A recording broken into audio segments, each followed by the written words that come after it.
Për teleshikues mi mbrëma, nisim këtë sezon të ri televiziv sot me një personazh me të vërtetë të veçantë. Në fakt sa herë nis një sezon i ri televiziv, ka një siklet mes nesh gazetarëve dhe unë vetë e ndjej këtë sepse duhet një personazh dhe një temë shumë e fortë. Dhe gjatë verës e kam pasur këtë po them dyrzim. Por e zgjidha këtë dilemë duke zgjedhur me të vërtetë një personazh që unë jam shumë i gëzuar që e kam sot në studio. Është një diplomat që 50 vjet të jetës së tij i ka konsumuar, i ka harxuar në shërbim të Shqipërisë si ambasador dhe si diplomat. Ambasador në Vietnam, ambasador në Francë dhe ambasador në Kinë. Në 3 shtete dhe në 3 periudha, në 3 kohë, me të vërtetë shumë të rëndësishme për ato që kalonte jo vetëm Shqipëria, por edhe mbar bota. Quhet Maxhun Peka dhe unë sot kam kënaqësinë që ta kem në studio. Mirëmbrëma dhe faleminderit që pranuat ftesën. Mirëmbrëma, faleminderit juve. Zoti Peka, unë do ta them moshën tuaj, do ta them sepse edhe pse më e ka kërkuar bashortja juaj që unë mos e them, por të thuash 50 vjet në diplomaci dhe mos thuash moshën, ju nuk mund të jeni 60 vjeç. Kështu që unë shpreh një nderim dhe një respekt të veçantë sot për ju që 50 vjet të karrierës të jetës tuaj dhe gjithë karriera juaj ka qenë në shërbim të Shqipërisë. Dhe me të vërtetë unë jam i gëzuar që ju kam sot në studio. Zoti Peka, pyetja e parë. A je i kënaqur me ato që ke bërë në këto 50 vjet në shërbim të diplomacisë shqiptare?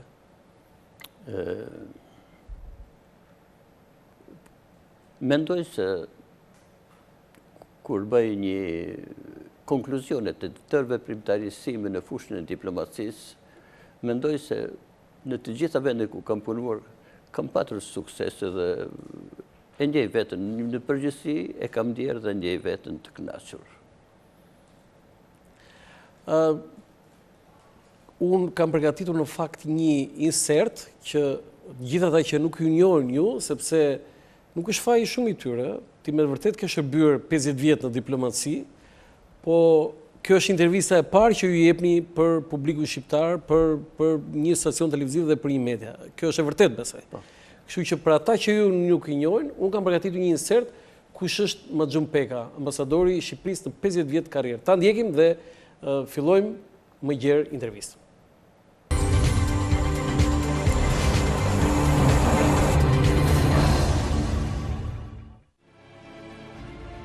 Maxhun Peka, një ambasador në 2 sisteme. Në historinë e shtetit shqiptar rrallë ka ndodhur që një diplomat të pranohet të shërbej në 2 sisteme të ndryshme. Rregulli është prishur me një prej tyre. Është 80 vjet dhe në 50 vjet të jetës ka shërbyer në diplomaci. Nga këto edhe gjatë sistemit komunist dhe pas rënies së tij po në demokraci. Gjatë komunizmit ka qenë ambasador në Vietnam dhe në Francë dhe gjatë demokracisë ka qenë ambasador në Kinë. Edhe pse në 2 sisteme të ndryshëm, edhe pse në një karrierë të gjatë, edhe pse i është dashur të shërbej në 2 ideologji të ndryshme, e përbashkëta e gjithë punës së Maxhun Pekës ka qenë vetëm një. Ai ka shërbyer Shqipërisë. Djaloshi nga Kruma e Hasit i priu fati që të studionte në kryeqytetin Hanoi në Vietnam në vitin 1959 deri në 1963 për filologji dhe duket se jo vetëm gjuha e lindjes së largët, por edhe njohja e kulturës së huaj u bën bazë për nisjen e karrierës diplomatike. Megjithatë, për të arritur deri në atë detyrë të lartë diplomatike, ka kaluar në stazhin e asaj kohe. Inspektor i kulturës në Ministrinë e Arsimit, gazetar në Radio Tirana, ishin 2 punët e reja pas kthimit nga studimet në Vietnam, por ajo ku ai spikati, jo pak, ishte detyra e përkthyesit të delegacioneve nga Vietnami, që vinin në Shqipërinë komuniste të asaj kohe. Kjo i ra në sy drejtuesve të asaj kohe deri Enver Hoxhës, të cilët e caktuan të niste karrierën në ambasadën tonë në Hanoi, me detyrë në fillim atashe, sekretar në ambasadën tonë në kryeqytetin e Vietnamit. Më pas, nga 1978 deri në 1980, Maxhun Peka shërbeu si sekretar i parë i ambasadës sonë në Algjeri. Nga viti 1980 deri në vitin 1982, ai u ngrit në detyrën e lartë të ambasadorit të Shqipërisë në Vietnam. Por duket se kulmi karrierës së tij do të vinte pas kësaj, duke u emëruar në dhjetor 1982 ambasadori i Shqipërisë në Francë, detyrë në të cilën shërbeu deri në vitin 1988. I hasin vitet më të rëndësishme gjatë sistemit komunist, për faktin se Shqipëria ishte larguar nga Traktati i Varshavës, kishte prishur miqësinë me Jugosllavinë, Bashkimin Sovjetik dhe Kinën, dhe në këto vite ende je vetme në detin komunist. Por, edhe për faktin se gjatë kësaj kohe vdiq diktatori Enver Hoxha dhe bota ndiqte me shumë vëmendje kursin politik që do të mbante Shqipëria pas vdekjes së tij. Dhe Franca ishte ambasada më e rëndësishme e Shqipërisë në Evropën perëndimore. Pas kësaj detyre, ai u kthye në Shqipëri dhe punoi për 4 vjet në Ministrinë e Jashtme, duke shërbyer dhe kontribuar në hapjen e shumë ambasadave, si në Pakistan, Argjentinë e të tjerë. Është simbolike marrja pjesë e tij në ceremoninë e inaugurimit të Nelson Mandelës si presidenti i Afrikës së Jugut. Maxhun Peka ka qenë deputeti i Partisë Demokratike në vitin 1996 dhe nga 1997 deri në vitin 2005. Ai ishte shef protokolli i Sali Berishës, kryetarit në opozitë të Partisë Demokratike. Për një vit, mbajti detyrën e sekretarit të përgjithshëm të Këshillit të Ministrave dhe një vit më vonë, në vitin 2006, u emërua ambasadori i Shqipërisë në Kinë, detyrë që e mbajti deri në vitin 2011. Kjo ishte me pak fjalë karriera diplomatike Maxhun Pekës, për të cilën harxhoi shumicën e jetës së vet në diplomaci, duke i shërbyer shtetit shqiptar në të mirë dhe në të keq, në momente kritike dhe delikate dhe në momente kur ky shtet i ka dhënë krenari. Ashtu siç e ka shkruar edhe në librin e vet, pa të shkuar nuk mund të ketë ardhme.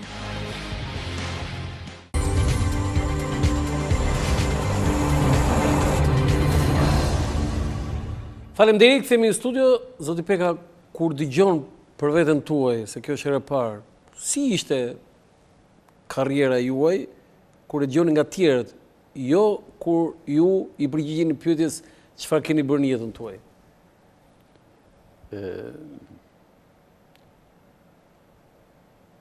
Kur dëgjoj nga tjerët për karrierën time diplomatike, në përgjithësi kam dëgjuar fjalë të mira, lavdrime, gjëra të kësaj natyre që nganjëherë nuk ke qef ti thuash ti përmendesh. Por për mua ti ishe përfaqësuesi një vendi në një ambasadë në cilin do vend të Azisë, të Europës, je përfaqësuesi shqiptarëve, je në shërbim të shqiptarëve. Ambasada asnjëherë nuk ka qenë, unë jam ambasadori dhe ambasada është e imja, ambasada është e shqiptarëve dhe gjithmonë jam përpjek të shërbej shqiptarëve. Në fakt, unë kur dëgjova për të parë Maxhun Peka nxjerr kujtimet në një libër, me të thënë drejtën aty e pata atë sinjalin e parë dhe thash, atë që unë e kisha me të vërtet si ëndër dhe disa herë të kam kërkuar intervistë nuk më ka dhënë. Thash, më duke se arrita tani, sepse kur dikush i shkruan ato në një libër, ajo është një intervistë e gjatë. Shumë pak diplomat kanë shkruar libra. Patën një arsye të veçantë, zoti Peka, pse vendose ta shkruash të libër? Që është e vërteta, vitet e fundit vendosa ta shkruaj librin. Kisha bajt shumë shënime, sepse në diplomaci po nuk bajte shënime për ditë, e për gjitha ngjarjet, për gjitha zhvillimet je i pa informuar. Dhe kisha bajt shënime dhe shënimet më kanë vlejt. Në vitet e fundit pastaj mendova, unë kam jetë të tërë. Kam punuar në fushë të ndryshme. Thash, po shkruaj edhe unë kujtimet e mia. Pastaj pata një para disa vitësh, po, unë kam vetëm një nip. Dhe po i bënja pak moral, po i tregonja ato vitet e vështira të feministë tonë. Kemi keq për të shkolluar, varfëria, njëra tjetra. Ai më shikoi më tha, gjyshi, tha. Sa vjeç është nipi? Unë jetoj me të ardhmen, nuk jetoj me të shkuarën. Dhe i thash, Dardi, ashtu e ka emrin, ti jeton me të ardhmë sepse ti nuk e të shkuar, por gjysh jeton me shkuarën se nuk ka më të ardhme. Por i bindur se pa të shkuar nuk mund të ketë kur të ardhme, mendova edhe unë t'i hedhë shënimet e mia, dhe kur nipi do jetë rri, do thotë, ky është e gjyshim. Kjo ndoshta ka qenë një arsye kryesore. Shumë interesant. Sa vjeç është Nipi? Nipi tani është 13. 13. Kjo ka qenë para disa vitesh kur ai ishte në klasën e 5. Shumë interesante, shumë interesante. Zoti Peka, ju keni shërbyer, tham 50 vjet si diplomat si përfaqësues i Shqipërisë, por titullin e lartë ambasadorit e kemi pas në 3 ambasada titullar. Në Vietnam, në Francë, edhe në Kinë. Por unë do ta nisja pa shkuar në diplomaci. Çfarë ndodhi që ju u futët në diplomaci? Sepse diplomacia, ne nuk kemi një shkollë të veçantë që në këtë fakulteti diplomacisë, edhe aty do dalin diplomat. Cila ishte lidhje? Pse ju u bët diplomat? Unë pata fati të bëra studimet në Vietnam. Në fundin e viteve 50... Ishte fat, në fakt? Në një farë forme, zhvillimet historike bën që studimet e mia në Vietnam të më jenë fat për mua. Sepse, kur më doli bursa për në Vietnam, të afërm të mi më thanë, pse? Në atë kohë, gjithë preferonin Bashkimin Sovjetik, preferonin vendet demokracive popullore. Vietnam ishte krejt i panjohur atëherë. Por unë pranova, shkova, bëra studimet dhe mbasi u ktheva në Shqipëri, i pata vështirësitë e para, sepse vietnamishte ishte gjuhë pa përdorshme. Por fakti që lufta midis Vietnamit dhe Shteteve të Bashkuara të Amerikës u bë shumë e egër, Vietnami u bë vendi i lajmeve në tërë botën, ishte koha kur delegacionet shumëta nga Vietnami Veriut, Vietnami Jugut, Fronti Kombëtar për shtirimin e Vietnamit Jugut, vinin në Shqipëri, dhe për gjitha këto delegacione unë luaja rolin e përkthyesit. Kjo më dha mundësi, pastaj u hap dhe ambasada në Vietnam, punova nga viti 70 deri 75, atashe dhe sekretari tret në ambasadën tonë në Vietnam, në kohën e luftës, në kohën e bombardimeve. Jo, pa shkuar te pjesa aty, ju jeni nga Kruma e Hasit. Po. Një familje që njihet në atë zonë, familja Peka, nuk është familje pa njohur, dhe më ka bërë përshtypje në libër historia e babait tuaj, partizani i Brigadës 5, dhe një histori të tillë që më pas nuk është se është pëlqyer nga regjimi. Çfarë ndodhi? Unë nuk pak kam shkruar për historinë e familjes time, sepse një familje modeste në Has. Babai ka qenë në Brigadën e 5, vllai i madh ka qenë pak më interesant. Ka marrë pjesë në provokacionet e Gushtit dhe si ushtar i dalluar. Ai kishte bërë internatën e Krumës dhe në atë kohë, po të kishe me një shkollë, konsiderohesh i shkolluar në ato vite, dhe e futën në parti atë. Kur u kthyn në fshat, gjyshi mori vesh që ai ishte antar partie. E i tha, birë tha, ka marrë vesh që ti antar partie. Po bab, del nga partia. Pse bab? Nuk e punë, sa. Më turpnon me tërhasin, del nga partia. Dhe bëri lutje, ndoshta është i vetmi person në Shqipëri që ka bërë lutje dhe në ato vite ka dal nga partia. Vllai. Kur unë në vitin, kur ishte akoma shumë i ri, ne që ishim edukuar me garda re, si u Kalit Çeliku e tjerë, në ato vite unë kur hyra në parti, sekretari i parë më bëri pyetjen. A mos edhe ty gjyshi do të nxjerr nga partia? I thash, ka vdek gjyshi. Ka vdek gjyshi. Kështu që një familje modeste, si gjitha familje tjera të zonës Hasit. Ju shkuat me studime në Vietnam. Si ishin 4 vjet studime? Si ishin studimet atje? Ishin pak a shumë siç ishin në Shqipëri, siç ishin në vendet e tjera të lindjes, apo kishin specifik studimet në Hanoi? Programet kanë qenë të njëjta në të gjitha vendet e lindjes. Të njëjtë ishin bazohen me programet ruse të bashkimit lindore. sovjetike. Po. Të njëjtat landë bëheshin, unë vend të letërsisë shqipe kam bërë letërsinë vietnameze, kurse landët tjera ishin të një llojta. Do me thënë, ishte një lloj sistemi universitar paka shumë unik në të gjitha këto vende. Erdhët në Tiranë mbas studimeve. Ju e thatë dhe vetë ishte një gjuhë në fillim kur filluat studimet që nuk do hynte në punë. Mirë po, qendra e gravitetit botës ndryshoi e lajmeve, ishte në Vietnam dhe ju filluat punën si përkthyes. Kë keni përkthyer në atë kohë? Delegacioni i parë që ka ardhur nga Vietnami ka qenë në vitin 64, që kam përkthyer unë në vitin 64. Në 64 kishin filluar bombardimet amerikane edhe në Vietnamin e Veriut.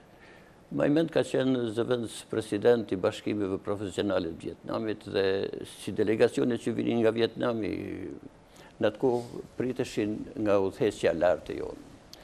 Për herën e parë ma delegacion, për herën e parë kam përkthyr te Mehmet Shehu, kryeministri, dhe një javë më vonë tek Enver Hoxha. Do të ke përkthyer edhe te kryeministri dhe te Enver Hoxha. Si ishte Mehmet Shehu dhe Enver Hoxha? Mund na i përshkruash një ideal i ri që përkthenin aty, besoj kishit shumë emocione. Që është e vërteta, patjetër që unë nuk e kisha paras nga afër. Unë do përktheja. Ishin emocionet. Kisha bisedu me vietnamezët, kujdes, por në përkthime si për unë vetëm përktheja, bëja punën robot, përktheja gjuhën. Dhe një takim një orë gjysmë të azante me Shehu për luftën, për gjitha gjërat e kësaj natyre. Kur marrë takimi për sol delegacionin, në fund më jep dorën dhe mua dhe më pyeti ku ke mësuar vietnamisht. Një thash në Vietnam. Ai më tha që na ka përkthyer shumë mirë. Ku e kupton ai që thash faleminderit. Pastaj tha, shiko, tha, neve na keni përkthyer mirë. Si keni përkthyer atyre nuk e dim. Po. Po me Enver Hoxhën? Ka qenë pak më ndryshe. Në hyrjen e sallës ku priti delegacionin, dha dorën në radhë, më pyeti, po juve tha përkthyesi? Po. Nga origjinali apo nga frëngjishtja? Nga origjinali. E din të djali i ri në atë kohë 24-25 vjeç, në vendin ku ishte caktuar për mos i përkthyes, filluan bisedat si është më shëndet shoku Hushimin, biseda saj natyre, pastaj unë përktheja. Patë një bisedë me Enver Hoxhën? Për fatin e mirë, vietnamisht e kam ditë mirë dhe unë nuk kam pas asnjë vështirësi në përkthimet e delegacioneve. Po me Enver Hoxhën, patet një bisedë vetë? Jo, vetëm kur dola, kur përsoli delegacionet, kur përsoli në fund më dha dorën dhe mua. Tha, po ti mor qerrata, ku ke mësuar Vietnam? Qerrata? Po. I thash në Vietnam. Sa interesant sa mirë e ke mësuar. Po unë mora guximin, pastaj i thash është gjuhë pa perspektivë. Në atë kohë nuk ishte as ambasada as gjë për gjë, është gjuhë pa perspektivë. Sa jo do ketë perspektivë, ne do hapim ambasadën në kur di unë njërë, do bëj një bisedë të gjatë pak e kësaj natyre. Ishte vizita i parë. Pastaj unë kam përkthyer shumë herë, dhe tek njëri, dhe tek tjetri, të gjithë drejtuesit. Delegacione ka pas shumë, që vinin nga jugu, nga Dukeshin të frikshëm me Mehmet Shehu dhe Enver Hoxha? Dukeshin të frikshëm?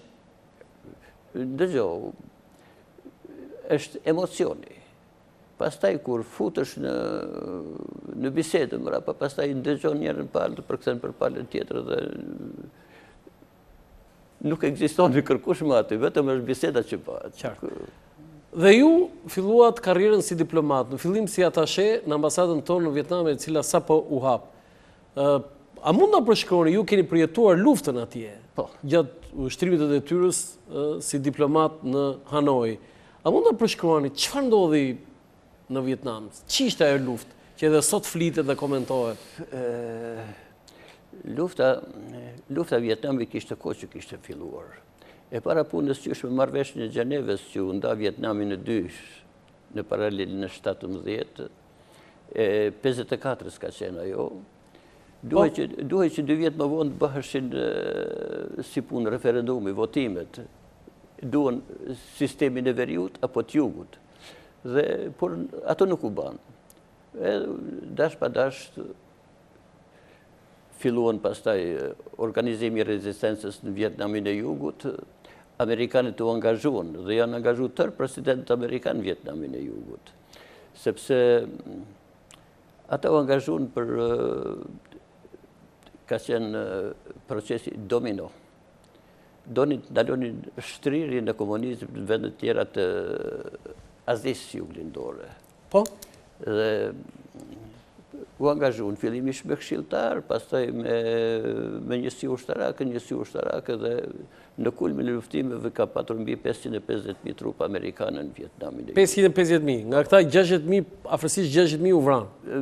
Një numër mjaft i madh është vrarë. Amerikanët ndoshta kanë shifrat e sakta, por për vietnamezët është absolutisht kërkush nuk e din sa ka pasur dëshmor, martir.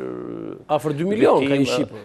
Mbi 3 milion thuhet. Mbi 3 milion. Mbi 3 milion. Mbi 3 milion. A mund ta tregoni një moment që ju e keni përjetuar, ju në libër unë e kam lexuar, keni treguar disa çaste, po do doja të ndalim me publikun, sidomos atë momenti kur ju shkoat për te posta për të hedhur një letër për familjen tuaj, sepse me sa di unë, ju të dy fëmijët atje kanë lindur atje. Po, kanë lindur në Hanoi. Ka qenë në 16 prill i vitit 72. Po? Në ato vite bëheshin bombardime deri në paralelin 22 në pjesën jugore të Vietnamit të veriut. Por një ditë e diel, nisëm për në post, kisha bërë një 10 minuta rrugë, kur fillojnë sirenet e alarmit, bombardimet, kundërajrore, zhurmat, gjitha këto. Unë vazhdova rrugën. Vietnamesët më thoni ktheu se në ambasada jeni më të sigurt. Unë vazhdova rrugën, patja të peripesit, ndalova mes rrugës, shkova në hotel, shkova për të qetë. Marrova punë, po filluan prapë bombardimet, hyra në të strehimin e hotelit. Në strehim ka qenë edhe Gjen Fonda, artistja amerikane. Artistja madhe, që pati dhe debate në atë kohë. Ajo vinte vazhdimisht në Vietnam, se ishte nga kundërshtarët e fortë të luftës amerikane në Vietnam, dhe pritej shumë mirë nga vietnamezët. Dhe nga ajo ditë mbrapa pati bombardimin në mënyrë të vazhdueshme deri me 11 tetor të 72-shit. Bombardimet 11 tetorit kanë qenë pak të veçanta, sepse Qemal Ramane ishte ngarkuar me punë. Kishte kërkuar takim në me ambasadorin francez. Ishte lënë në orën 11 të datës 11 tetor. 11 pa 2 minuta shkon dhe futet në salonin e pritjes tek ambasadori. Vietnamezi që e priti i thot, tani po vjen ambasadori, çfarë dëshironi të pini? Jep porosin, në këtë kohë një avion bën pikjatët, lëshon bombën. Nga 7 veta që qenë në ambasadë, 6 vdisën. Për fat që mali arriti me dalë në katin e parë nga xhamat, por me plagë shumë të rënda, damarët e qafës ishin prerë. Ishin 2 shoferët tonë, njëri që kisha ardhur ditë përpara, tjetri që do të largohej mas një dite, të dy ishin bashkë. U fshehen mas një pemë shumë të madhe. Njëri mori një cifël në qafë, tjetri në kamp. Shofer ka qenë ka furduta në qofë se me makinë të prishur po undez makina. Xhamat të thyra ku diun dhe vajtën drejt në spital, në salë të operacionit, shpëtoj. Por ai ka qenë bombardimi i fundit deri me 18 dhjetor të 72-shit. Cili ka qenë momenti që ju vetë keni përjetuar me sytë tuaj, momenti më i vështirë, më i rëndë që keni parë në Hanoi dhe ku keni lëvizur nga luftimet?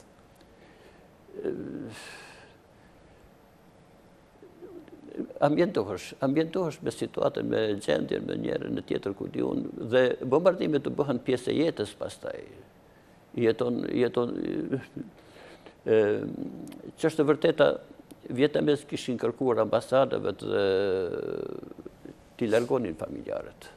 Gratë dhe fëmijët të largonin dhe ta kufizonin personelin në përfaqësitë diplomatike. Ne shqiptarët, gratë dhe fëmijët e ambasadave tjera të gjithë i larguan. Ne shqiptarët i banim atje, se porosia e Tiranës ishte në ditë gëzimi dhe hidhrimi jemi me popullin vietnamez. I kemi mbajt atje. Ka qenë diçka interesante se çdo mëngjes kur futesha në zyrë në orën 7 mëngjesit, Ministrinë e Jashtme kishim përballë. Në punë si ngarkuar me Shqipërinë, që kishte bërë studimet në Shqipëri, më shikonte kur në gjithë një shkallët dhe 5 minutë më vonë merrte në telefon. Shoku Peka, mirëmëngjes shoku Çuk, se Çuka kishte. I keni larguar gratë të fëmijët? Edhe unë një referen. Shoku Çuk, ndjetë gëzimi dhe hidhrimi jemi me popullin vietnames. Po ne I kemi largu fshatrave të gratë të fëmijët tanë. Shoku Çuk, ndjetë gëzimi dhe hidhrimi me popullin vietnames.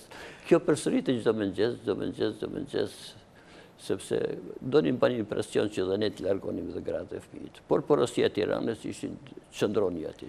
Cili ishte qëndrimi I Tiranës zyrtare?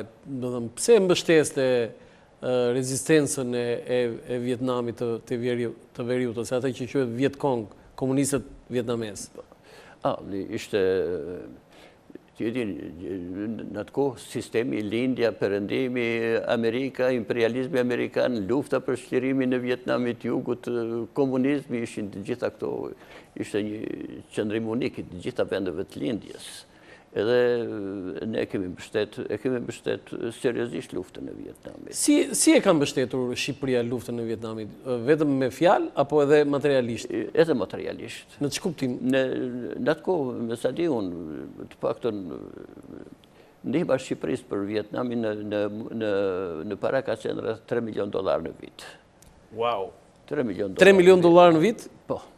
Në para kesh apo në mall? Ka qenë ndihmë paka shumë e kësaj natyre. Ka qenë ndihmë, I dërgonim këto tekstile, kaki për uniformat ushtarake. Po? Dërgonim produktet farmaceutike, tela bakri, gjëra të kësaj natyre dhe $3 milion në vit. Kështu ishte. Po këtu në Shqipëri, këtu lulëzon dhe Shqipëria në anë ekonomike, kishim $3 milion për t'ia dhënë Vietnamit? Por, mendohej se lufta e Vietnamit është luftë edhe për Shqipërinë. Kështu ishte. Amerikanët nuk do të kishin hapur frontin në Vietnam, ndoshta ai front mund të ishte Shqipëri, pra vietnamezët sipas pikpamjes tonë luftonin edhe për ne. E ishte detyra jonë të ndihmonim, paktën teorikisht kështu ishte. Mbas vitit 1990, zoti Peka, ka pasur disa shkrime, intervista që disa ushtarak shqiptar kanë marrë pjesë deri në luftime në Vietnam. Ju si ambasador, si diplomat, atashe, sekretar ambasadës, sekretar I parë, keni qenë ndjeni të kësaj? Ka patur grupe ushtarakësh që kanë ardhur për të marrë përvojën në Vietnam. Në kohën, thuhet që në vitet 60-66 kanë qenë grup ushtarakësh shqiptar atje, po në atë kohë nuk isha unë në ambasadë. Po? Në vitin 70-75, në 72 ka patur një grup ushtarakësh që erdhën për përvojë. Në gjitha ata kemi zyrtarët që kanë marrë në Ministrinë e Mbrojtjes në Hanoi. Unë kam përkthy për ata ushtarakët. Keni përkthyer për ata? Kam përkthy për ata. Ndërsa në kohën që kanë qenë reparte ushtarake dhe në kohën që shkuan në Vietnamin e Jugut për të marrë përvojën e luftës Vietnamit Jugut, patjetër nuk ishin vetëm ata ushtarakët. Kanë qenë dhe në Vietnamin e Jugut, por ata ishin ky grup ka qenë për të marrë përvojën dhe kanë qëndruar gjithsej 3-4 javë. Do të bëhet fjalë për një grup tjetër që ka qenë më herët? Ndoshta kanë qenë më herët ata. Në atë kohë nuk kam qenë unë në ambasadë. Atëherë s'keni pas ambasadë fare? Kam dëgjuar që kanë qenë vitin 66 një grup ushtarakësh. Unë do kisha dëshirë t'i takoja, t'i njihja ata. Do kisha dëshirë t'i njihja dhe unë dhe të bisedonim me ta se helbete kujtimet e Vietnamit janë interesante edhe për mua. Okej. Kalojmë në një moment publicitar për të kthyer sërish. Publicitet.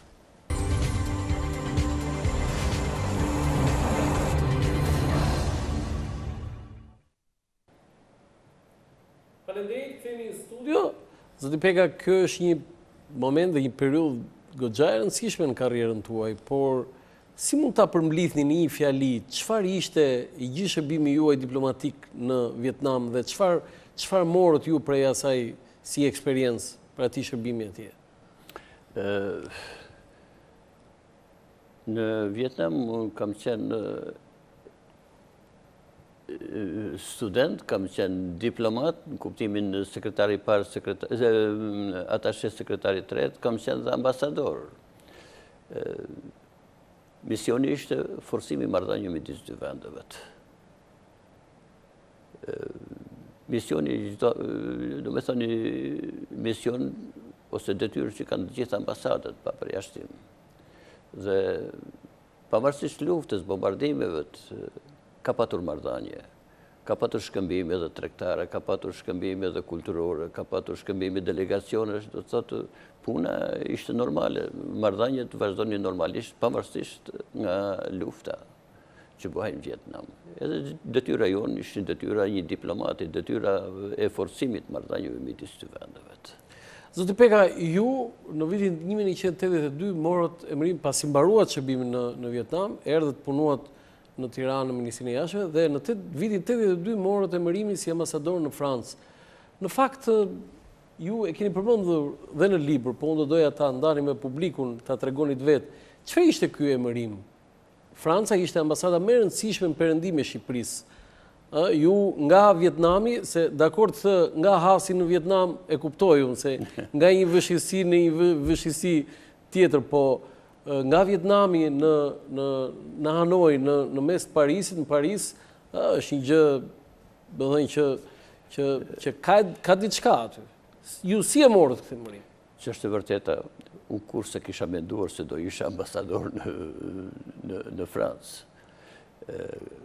Në dhjetorin e vitit 82, para pak ditë që kishte qenë një delegacion nga Shqipëria, zëvendës ministri i financave, kishte sjellë dhe librin e Enver Hoxhës Titistët. Ka qenë ditë e diell dhe po lexoja librin. Më merr në telefon shifranti nga ambasada. Më thotë, eja një pak shpejt. A i më kishtë eftu dhe për drejki, thash, kam kohë deri në orën, do vi më vonë. Jo, eja një shpejt dhe eja një me peshqesh të madhë. Vajta atje, kur hapi dosin, hapi ato, shikoj radiogramin, me vendim byros politike e mbrohën një ambasadori Shqipërisë në Francë. I thash shifrantit, bëni shaka, po nuk bëhen shaka me gjëra tilla, më tha mua.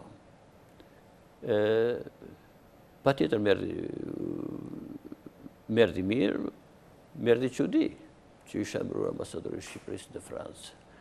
Pa tjetër t'jesh ambasador në Francë është ëndër për cilin do. Cili do diplomat e andron Parisin. Ishte ambasada më e rëndësishme e Shqipërisë. Ku t'i shkojnë ndërmend kjo? Këtë Hamendi, kërkush nuk e din. Por pa tjetër që ka qenë i pari vendit, Enver Hoxha. Po, Enver Hoxha që ka propozuar të shkojë ambasador. Po, kërkush tjetër nuk do ta... Se mendonim që Enver Hoxha mund të shëvën në një nga Gjirokastra, nga Korça, do dhënë këta pinjollët aty, pjesa e bllokut, po një djalë nga hasi që shërben në Vietnam, në mes të Parisit. Pa tjetër, edhe intelektualët shqiptarë të asaj kohë, kur morën vesh se unë isha emëruar ambasador në Francë, ato e lidhen me zhvillimin e marrëdhënieve midis Shqipërisë e Francës në atë kohë që pak a shumë kanë qenë një farë krize. Thuaj që me shehu merrte ilaçet në Francë për Enver Hoxhën, për helmet, për ta helmuar Enver Hoxhën. Marrëdhëniet midis Shqipërisë dhe Francës kanë qenë në ato kohë kanë qenë pak a shumë në krizë. Dhe mendohej që po dërgojmë një ambasador nga Vietnami. Që s'ka lidhje do. Kështu mendohej të paktën në ato kohë, nga intelektualet. Për këtë ka shkruar dhe miku im Ndjes pas kujtimi Senaj në librin e tij Diplomati. Që kjo mendohej dhe mendohej që ndoshta Franca nuk do i jepte agrementin, sepse unë kisha studiuar në Vietnam, ish koloni franceze, kisha punuar në Algjeri, ish koloni franceze, dhe po shkoj ambasador në Francë. Por kështu është trajtuar në atë kohë. Patjetër ishte gjë shumë e madhe, sepse ti ishe ambasador në Francë, dhe jo vetëm Francë, po me rezidencë në Paris, kam qenë ambasador edhe në Portugali, edhe në Belgjik, edhe në Holland, edhe në UNESCO, dhe kur vendosën marrëdhëniet edhe me Spanjë, kam qenë ambasador edhe në Spanjë. Megjithatë, kur filluat ju punën si ambasador në Francë, Shqipëria kishte kaluar tronditje tektonike në politikë shumë të mëdha. Mehmet Çeu u gjende i vrarë, i vdekur më saktë, dhe ajo që ju keni dhënë libër, mua më thonë se më ka lumturuar për versionin, sepse ju çdo frazë që flisim për Mehmet Çeun e keni shkruar 2 herë, vetvrasje në klapavrasje. Dhe ishte ai grupi i famshëm armiqësor me në krye Kadrias Biun etj etj. Ky ishte grupi i fundit që dënoi dhe zbuloi në thojza Enver Hoxha. Si e morët këtë detyrë? Ju do ishit në qendër të ciklonit. Të një cikloni, me të vërtetë atje në Vietnam ishte luftë, po kjo lufta, do të thënë që do merrnit ju angazhim si diplomat në Paris ishte më rëndë se sa ajo në Vietnam. E para punës, kur punon në diplomaci, je në sistemin e ministrisë jashtme. Drejtohesh nga ministria jashtme dhe gjithë veprimtaria një përfaqësie diplomatike jashtë drejtohet nga udhëzimet që merr nga ministria jashtme dhe nga politika jashtme. Me thënë, politikën e jashtme përcaktonin kongresit e partisë, përcaktonin komitetit qendror, përcaktonin udhëheqja, ne ishim zbatuesit asaj politikës jashtme. Kështu që në kuptimin e punës tonë në këto ambasadat, ne do zbatonim porositë e Tiranës. Do zbatonim politikën e jashtme të shtetit shqiptar. Dhe besnikëria në zbatimin e politikës jashtme është e domosdoshme. Zoti Peka, ju jeni një njeri i iluminuar për shkak të formimit tuaj, për shkak të asaj që ju keni bërë, por unë e kuptoj atë pjesën e shërbimit tuaj korrekt, të natyrës tuaj skrupuloze.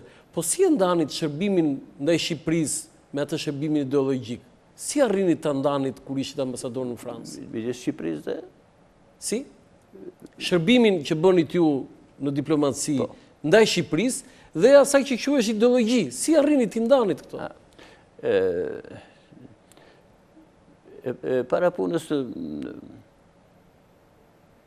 e thashtë në fillim, e thashtë dhe më parë që përfaqësitë diplomatike kanë mision forcimin e marrëdhënieve midis vendeve. Patjetër ishte dhe misioni me propagandu vendin tonë, me shpërndani materialet, patjetër, materialet e partisë, njërën e tjetrën, por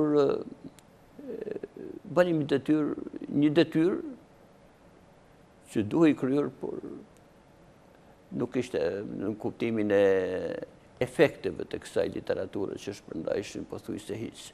Bile mund bëja një krahasim. Ambasada Koreas Veriut dërgon tërë veprat e Kimirsenit në gazeta, gazetarëve, politikanëve, njerë në institucionet, kush do i merrte dhe hizte. Edhe materialet tona, ato që shpërndanim, ishte një revistë Shqipëria Re, ishin ca gjëra të saj natyre. Ju i shpërndanit? I shpërndanim në Falas? Gazetave. Falas? Gazetave të personalitetëve, miqve, të shoqatës misisë. A i përdorin ata? Pak interesoshin, ato njiftin vetë politikën e Shqipërisë pa pas nevoj me u referu këtyre materialeve. E ndishin vetë, politika shqiptare është ndjek. Në Francë është ndjek shumë politika shqiptare.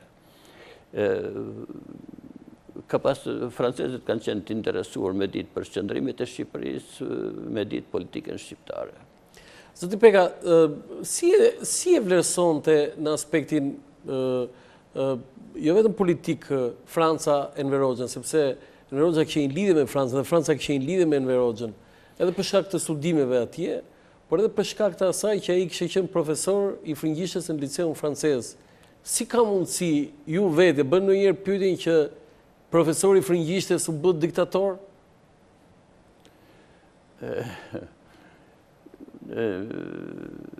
Kjo lloj pyetje është pyetje për cili do shqiptar. Të gjithë e kanë ditë që Enver Hoxha ka bërë studimet në Francë, ndoshta një lloj në këtë formë nuk është bërë pyetja. Bëri studimet në Francë dhe u kthye në diktator. Pothuajse tërë diktatorët e Afrikës kishin bërë studimet në Francë. Po, pa tjetër, unë kur vajta në Francë, ishte pothuajse fundi i jetës së Enver Hoxhës. Po. Kështu që francezët paka shumë e dinin jetëgjatësinë e Enver Hoxhës. E dinin. Sepse kanë qenë mjekët francezë, mjekët shqiptarë që vinin në Francë, bënin konsulta, dhe mjekët francezë që kanë ardhur ja 2-3 në Shqipëri për punën e tij, e dinin mirë gjendjen shëndetësore të Enver Hoxhës. Ka qenë kryetari i shoqatës së miqësisë Pol Miljezi. Pol Miljezi ka qenë një intelektual i nivelive shumë të larta, një person me shumë autoritet në të gjitha shtresat e Francës, edhe në gazetarinë, edhe për mjekësinë ishte pothuajse kreu i mjekësisë franceze, mjekët më me emër. Kreu i mjekësisë franceze. Ai nuk ushtonte profesionin, por ai kishte kuruar, kishte mjekuar Mbretër, Pompidou, njërin tjetrin, domethënë ishte një nga personat shumë të përmendur në Francë. Edhe ishte kryetari i shoqatës së miqësisë me Shqipërinë. Kur vajta në Francë, javën e parë mora në telefon për t'i bërë një vizitë kortezie.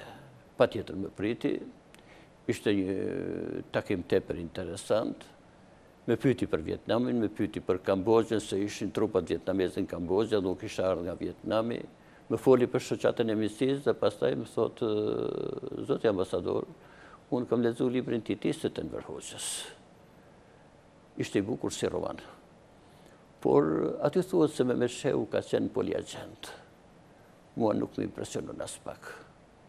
Ti je i bindur, zoti ambasador, që edhe politikanët e niveleve më të larta në Francë, me përjashtime të rralla, nuk arrin këto nivele në qoftë se nuk kanë mbështetjen e shërbimeve të fshehta. Por më tha pastaj, unë jam borgjes, katolik, ishte katolik i vendosur. Ishte për familjen e madhe, për jo abortet, ishte katolik i vendosur. Antikomunist, e dua Shqipërinë. Shqipërinë e kam njohur në profilin e Mehmet Shehut. Kishte një simpati tepër të veçantë për Mehmet Shehun. Ai ka shkruar dhe libra, dhe aty flete për Mehmet Shehun, patjetër libër që nuk u përkthye kurrë në Shqipëri, por dhe thot për Mehmet Shehun që e vran, jo u vetvra. Ai nuk merri me atë, nuk e di, thot, enigmet i dhe për atë. Dhe në librin e tij, thot, u vra, po u vetvra, duhet të meti enigmë. Jo dhe aq enigmë te libri i tij flas. Domethënë ai e ka dhënë vrasje aty. Nuk domethënë jam i bindur thotë që duhet të jetë vrasje. Megjithatë kam një pyetje, ç'është ky profesor kaq i madh, me emër kaq të madh, me kaq ndikim, një katolik thatë ju dhe një antikomunist, që mjekonte një diktator komunist. Se kam kuptuar asnjëherë. Ai është interesu dhe me herën e parë që ka ardhur në Shqipëri si mjek, ndoshta ka vizituar Enver Hoxhën, por asnjëherë tjetër. Ai merri me mjekët tjerë që vinin në Shqipëri, ose thriste në shtëpinë tij për konsulta mjekët më të mirë të Parisit, kur vinte grupi i mjekëve shqiptar atje. Vini Tazam Isukala, Sabit Brokaj, Petrit profesor Gaci, që ishin këto vinin atje, njoftohi profesor Miljezi, kaq ishte puna ambasadës, pastaj ata shkonin direkt te profesor Miljezi dhe aty bëheshin konsultat me analizat e Enver Hoxhës. Ka patur një në Francë shtypi shkruante se Miljezi ishte doktor i Hoxhës. Shqiptarët thonin se asnjëherë s'ka vënë stetoskopin në trupin e Hoxhës. Të dy palët kishin drejtë. E vërteta nuk ka vënë stetoskopin me vizituar Enver Hoxhën, por ka qenë shef ose prezent në të gjitha konsultat që janë bërë për shëndetin e Enver Hoxhës. Domethënë ka qenë mjeku i Enver Hoxhës. Dhe mjekët francezë dinin gjendjen. Në dhjetor të 83-shit erdhi në Shqipëri një neurokirurg për ta vizituar Enver Hoxhën. E vizitoi, Kur u kthye prita në aeroport dhe më thotë, në qoftë se ai nuk punon më, por rrin krejt i qetë, mund të zgjatë tjetër për pak kohë. Ndryshe është i baruar. Ka patur... Do të thënë ju jeni nga njerëz e parë që pak a shumë e dinit jetën e nderit. E dinit të francezët që jeta aty ishte e shkurtër, ato prisnin ndoshta ndryshime mas vdekjes së Enver Hoxhës. Në Francë ka ekzistuar një mendim që ndoshta Ramiz Alia do ishte një Gorbaçov i Shqipërisë. Dhe ka qenë kjo ide në Francë, edhe në vitet franceze, por edhe në ato punojës të Ministrisë të Jashtme një formë tjetër, Lenin më kuptua që Ramiz Alia do ishte një Gorbaçov i Shqipërisë. Por kongresi në antipartisë me politikën e vazhdimësisë. Po pakaluar atje kemi disa çështje tjera që lidhen po me Francën. E para njëherë, sipas atij rregullit asaj kohe, njerëzit e thjesht për kurimin e jashtëtetit çoheshin në Hungari, antarët e Komitetit Qendror në Rom dhe në Vjenë, ndërsa byroja politike ishte vetëm në Paris. Ka ardhur e gjithë byroja politike kur ishit ju? Pardon? E gjithë byroja politike ka ardhur? Një numër shumë i madh i antarëve të byrosë politike kanë ardhur. Një numër shumë i madh i bie që... Do me thënë, nuk ka qenë... Ka qenë Edil Çarçani, që është operuar, ka qenë Edil Çarçani, ka qenë Manush Miftiu, Simon Stefani, Lenka Quko... Me gjithë ta merreshit ju? Vinin për të konsulta mjekësore. Detyrë të vështirë ke pasur. Konsulta mjekësore, kjo ishte probleme tyre pastaj. Mirë, konsulta mjekësore, po ju e bonit lidhjen. Po. Ishte e bezdisshme kjo që merreshe me këta kur vinin? Ishte ngarkesë, jo bezdisshme, ngarkesë patjetër. Që është e vërtetë, unë kam patur njohje me mjekët më të mirë Parisit. Por edhe pala franceze, qeveria franceze, apo Ministria e Jashtme e Francës, e ndjente veten pak të nderuar që shqiptarët kishin besim tek mjekësia franceze. Dhe edhe mjekët francezë kishin porosi nga Ministria e Jashtme, e kemi gjetë gjithmonë gatishmërinë e mjekëve francezë. Ato kanë qenë gjithmonë të gatshëm për të vizituar. Zoti Peka, cila ishte marrëdhënia e medias vendase franceze ndaj Shqipërisë, sepse historikisht shqiptarët kanë pasur qejf kështu dalin faqen e parë të gazetave. Po kur del në faqen e parë të Le Monde, nuk është njësoj si kur dalësh në faqen e parë të një gazete çfarë do. Me gazetarët francezë, me gazetarët më me emër të Francës kam pas marrëdhënie shumë të mira. André Fonteni ka qenë kolos në gazetari. Drejtori Le Monde. Po, në një vizitë që i bërë ati në... Kalonja shpesher dreka dhe darka me te. Por me një vizitën e parë që i bërë atë gazeta Le Monde, po fliste me shumë simpati për Shqipërinë, por me tha që Mitterrandi kishte propozuar të shkonte ambasador në Kinë. Nuk pranova, tha. Unë tha mund të bëhesh ambasador në Kinë, por nuk do isha më André Fontaine. Ka qenë gazetar shumë i madh. Kam patur marrëdhënie shumë të mira me drejtorin e gazetës Monde Diplomatik. Kam pas marrëdhënie shumë të mira me kryeredaktorin e gazetës Le Figaro. Për një diplomat, po të mos kishte marrëdhënie të mira me drejtuesit e gazetave kryesore, do të thënë ishte i mangët. Jo, dakord, ju kishit marrëdhënie shumë të mira. Megjithatë, shtypi francez në përgjithësi shkruante ster për Shqipërinë. Po pra, ju kishit marrëdhënie shumë të mira me këta, po a shkruanin ata? Dërgonin gazetar, bisedonin probleme politike, diskutonin zhvillimet në vend, duhet të them, ishin burimi informacioni jashtëzakonshëm për punën e një diplomati. Kur vinin në Shqipëri vinin gazetar tjerë, shkruanin përgjithësi. Edhe ne manim qëndrimin tonë, edhe në Ministrinë e Jashtme, edhe me këta kur takoheshim, ne bisedonim me ta. Na vikesh zotni. Ju e paraqisni Shqipërinë zi. Ka hije dritë. Për ju Shqipëria është vetëm hije. E errët. karroca, gomer, njërën tjetërën. Është vërtet që ka, por Shqipëria për një fotografi ka dhe plashet bukura, ka dhe natyrë të bukur, ka gjëra shumë interesante, ka vendet një arkeologjie, të historie, ku di unë, por pranonin kur bisedonin me ta, po shtypi bënte punën e vetë, ka bajt qëndrim konstant, po thujse negativ për Shqipërinë. Po juve ju pëlqen Shqipëria? Neve? Po.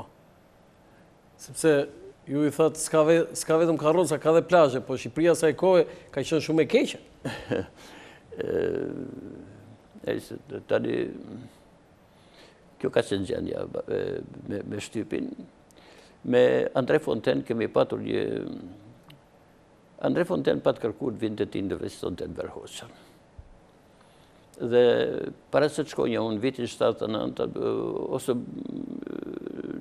78, nuk e di, i kishim premtu, dakord, vinte ti intervistonte në Verhoqën. U bogati, pala shqiptare preu dhe biletet avionit për Andre Fontaine dhe bashkëshortën. Po?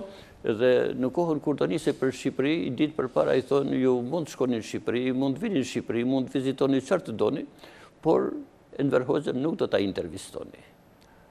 Atëherë ai anulloi udhëtimin.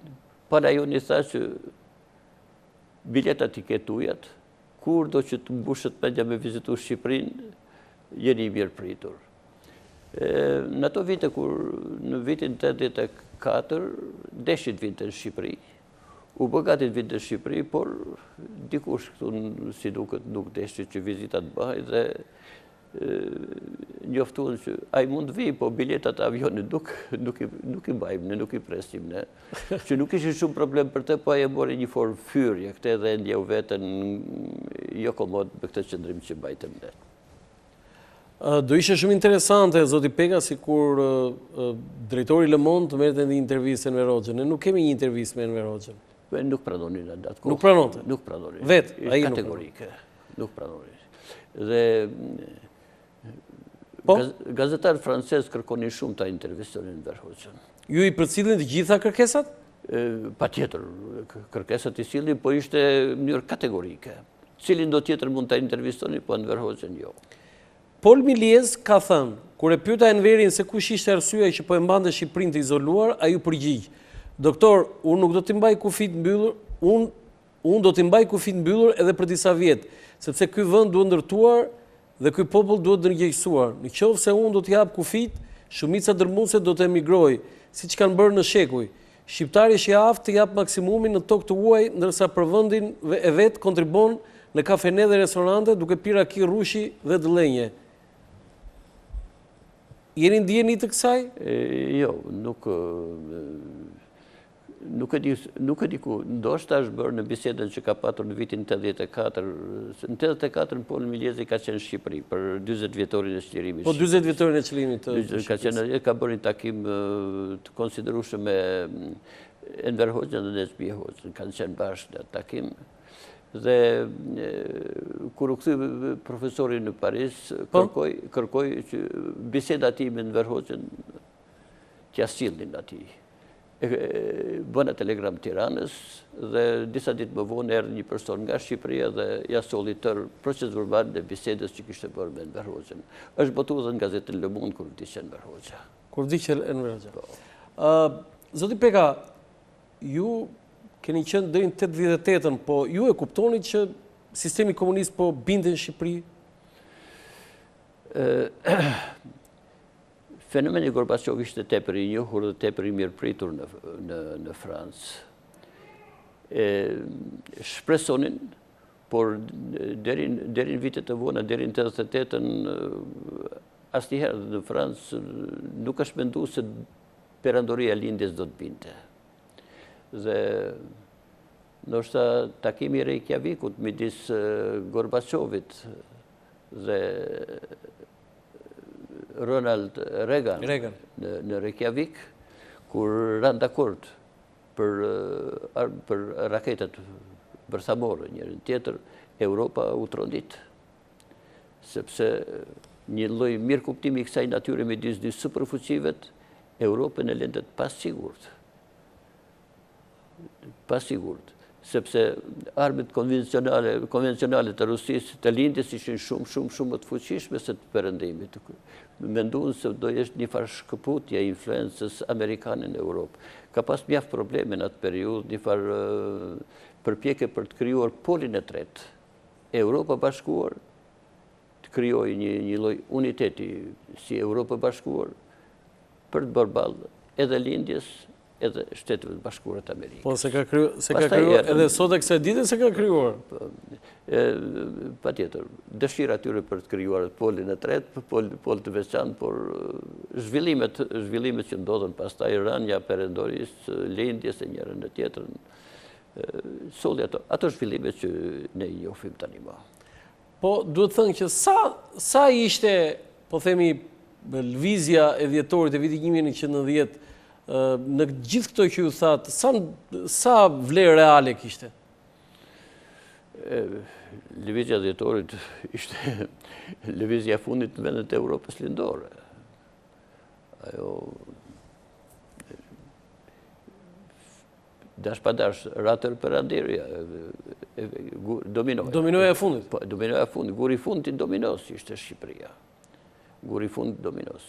Nuk mund duan të përjashtim. Po si mund ta themi, Janë zhvillime politike në Shqipëri, kemi përjetu ju dhe unë. E rrëzuam apo ra vetë? Do binte, sidos që tjetë. Do binte? Do binte pa tjetër. Nuk ishte, me gjithë se Shqipëria në atë kohë përpiqej shumë, as në lindje, as në perëndim, ndryshe nga tjerë. Si u pritë Franca jo, as në lindje, as në perëndim? Në Franca nuk e njifte këtë lloj. Për Francën, patën mendu që Ramiz Alie do ishte një Gorbaçov qysh për para se të binte. E mendua? E patën mendu, por ju thash që Kongresi i Partisë me politikën e vazhdimësisë, Kongresi i Partisë me politikën e vazhdimësisë nuk... Por atëherë Franca ishte interesuar. Ballkani në atë kohë kishte 6 vende. 2 ishin anëtarë të NATO-s, 2 ishin anëtarë të Traktatit të Varshavës, Jugoslavia dhe Shqipëria ishin jashtë blloqeve. Jashtë të dyja. Edhe me këto ndryshime, mendonin se mos ndoshta Shqipëria si vend i majtë që ishte komunist, me ofertat të Gorbaçovit Shqipëria do anonte nga Bashkimi Sovjetik, ata nuk e donin. Donin Shqipëria të paktën të ishte ashtu siç ishte, pa kaluar në krahun e majtë. Dhe Franca në atë kohë është përpjek shumë me pas marrëdhënie shumë të mira me Shqipërinë. Kur kam shkuar në Francë, marrëdhënia midis dy vendeve ka qenë të ngrira.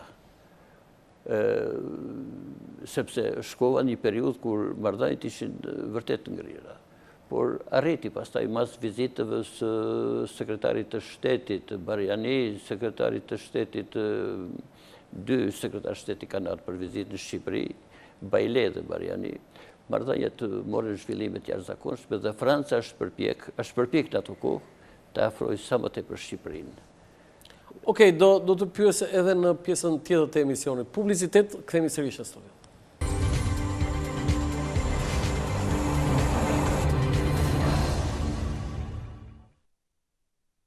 Faleminderit, kthehemi në studio përpara se t'i kërkoj regjis fotografit që janë me të vërtetë shumë interesante për t'i komentuar dhe i ftoj teleshikuesit të ndjekin edhe komentet tuaja por edhe t'i shikojnë ato. Kisha një pyetje të fundit për pjesën e Francës.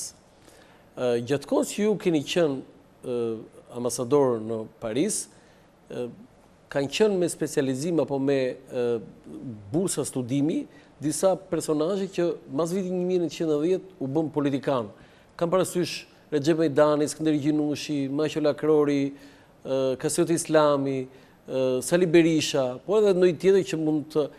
Pikërisht këta student, pas universitar, po edhe student universitar, u bën politikanë më të rëndësishëm pas vitit 1910. Cili ishte marrëdhënia juaj me këta në Paris? Në Paris, në permanencë ka patur rreth 100 studentë dhe pas universitar në permanencë. Dhe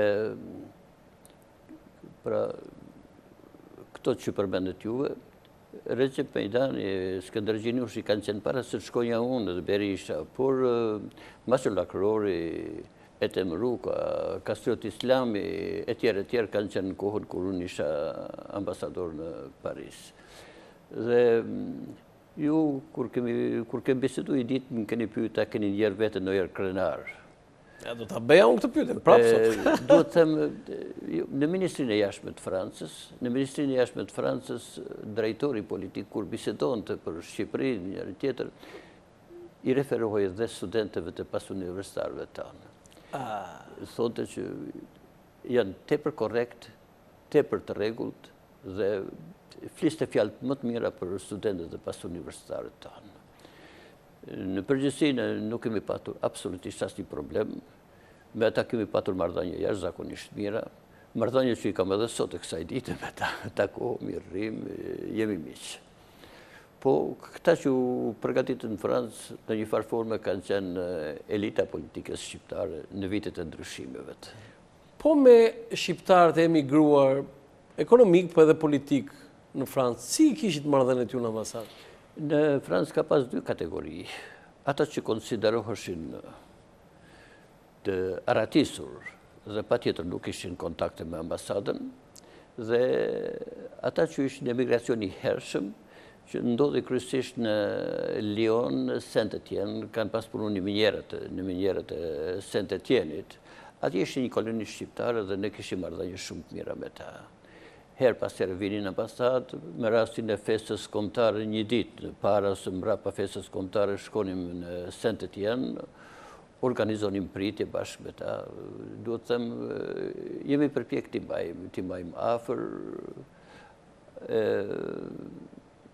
i kemi trajtuar me kujdes, shumë pak prej tyre vinin në Shqipëri, ishin me një gjendje ekonomike modeste, patjetër. Jo, flas këta emigrantët politik, fjala vjen aty ishte sa dik prendën e morën vesh vetëm para disa kohësh, pas ka qenë në Francë. Emigrantët politik, që është të vërtet ambasada nuk ishte asnjë lloj marrëdhënie. Ata konsideroheshin armiq. Po, edhe veprimtaria e tyre ndaj ambasadës ka qenë pak a shumë e egër. Patët juve incidente, probleme? Ka patur përpjekje për të bërë manifestime për para ambasadës, kur ndodhi ngjarja e Vrinës. Unë kam shumë lider në ngjarjen e Vrinës. U vra një francez në Vrinë të Sarandës. Po, u vra një francez dhe pati në marrëdhënie midis dy vendeve pati probleme shumë të egra dhe në atë kohë, edhe shqiptarët deshin të vinin para ambasadës për të bërë një lloj manifestimi, proteste për këtë qëndrim tonin, nuk i la ju pala franceze. Erdhën deri afër, por nuk i luan. Për ata gjithë ata që nuk e dinë, si ishte historia e francezit të vrarë në Vrinë? Ngjarja e Vrinës ka qenë pak e çuditshme. Nga Korfuzi, 2-3 francezë me atë motovarkën e tyre u afruan brigjeve shqiptare. Herën e parë rojet u thanë ndal, u larguan një herë, erdhën përsëri dhe rojet qelluan, njëri u plagosë ranuje, u vdeqë, ku diun, tjetri shpëtoi. Pala franceze kërkoi që t'i jepeshin të dhëna për personin e humbur. Është i vdekur apo është i burgosur. Para jonë, mbajtë qëndrimin e vetë, nuk kemi dieni. Ne i kemi larguar, kemi shtanë, kemi për t'i larguar, por nuk e kemi ne atë. Pala franceze mbajtë qëndrim, ju lutemi shumë, na jepni të dhëna për francezin e humbur. Ndryshe, pala franceze do mbajtë qëndrimit e veta. Pala jonë mbajtë të njëjtin qëndrim. Të nesëm në asaj dite që mbajtëm qëndrim, mediat franceze ster për Shqipërinë. Ster që vazhdoi për disa ditë me radhë. 4-5 ditë më vonë, trupi di u gjendë në ujrat greke. Dhe marrëdhëniet midis dy vendeve qenë të ngrira, pala franceze tërhoqi ambasadorin për ca kohë. Ishte në korrik atë vit ambasadori francez Tiranë nuk dha pritje për festën kombëtare, por ndodhi që disa ditë më vonë në Sarandë një 6 francesë me një varkë, patën fatkeqësi, pala shqiptare i ndihmoi, i mori, i strehoi, i majti në hotel, i ktheu mbrapsht. Ndodhi diçka kësaj natyre si avash pastaj filluan përmirësimi i marrëdhënieve dhe në 10 orën e atij viti pala franceze mbajti qëndrimin kthesën përfundimtare. Okej, ju ftoj të ndjekim disa fotografi, ju lutem regjia, bllokun e parë të fotografive në Vietnam. Kjo është harta e këtu, ju lutem, e Vietnamit, harta e Aziz Juglindore kryesisht. Dhe pjesës së bllokut të shteteve. Aty ndodhet Vietnami, Vietnami i Veriut, Vietnami i Jugut. Larg, shumë larg. Si ke jetuar atje? Sa vjet gjitha bashkë atje, zoti Peka? Rreth 13 vjet. 13 vjet në Vietnam? Po, student kam qenë 4 vjet, pastaj në ambasadë. Dhe fëmijët nuk u lejonin atje? Fëmijët kanë lindur në Vietnam. Kanë lindur në Vietnam, por nuk u lejonin me shkollë flas. Ç'ishte ky rregull i çuditshëm? Kur shkova ambasador, vajzat dhe djalit detyroheshin bënin mësimet në Shqipëri, nuk lejoheshin. Ka qenë rregull i përgjithshëm. Po pse? Si rregull i përgjithshëm, dakor, po pse? Është vështirë ta kuptosh. Sot vërtet e kanë vështirë ta kuptojnë. Jo, unë kam pasur në klasë një djalë që kishte prindrit në New York. Thonin ti ruajmë nga influenca e ideologjisë borgjeze revizioniste. Ai më kujtohet një djalë që kam pasur në klasë shkollën mesme.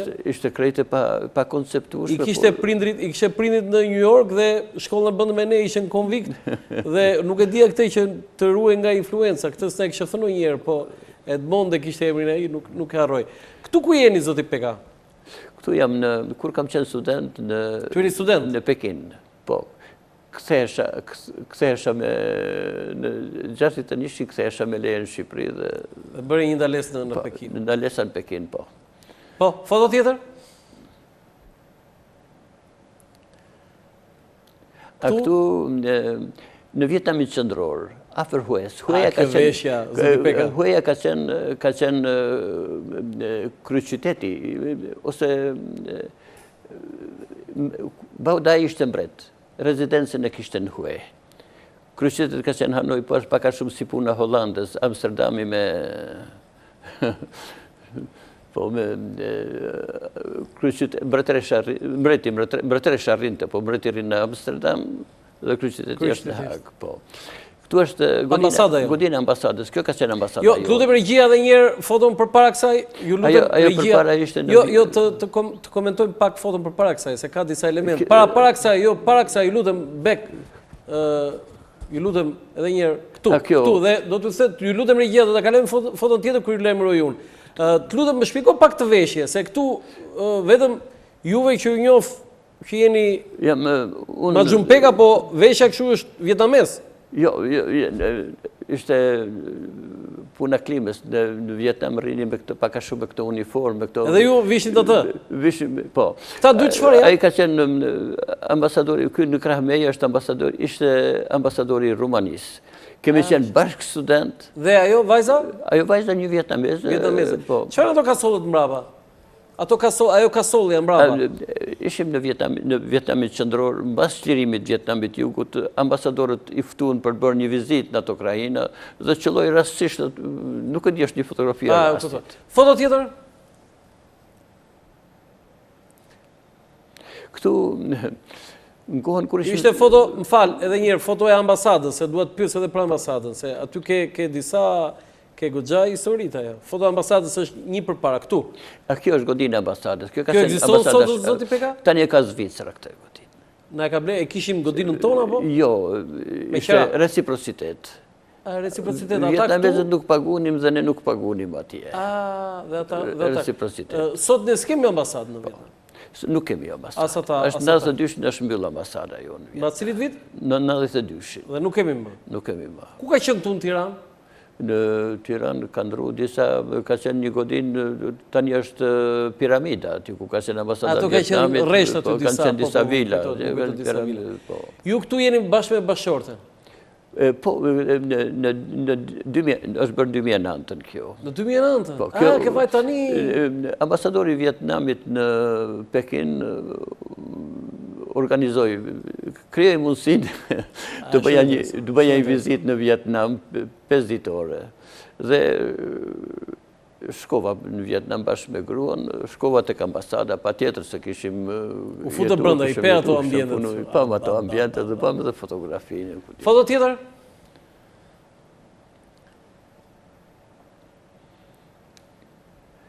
Luftimet. Lufta reale.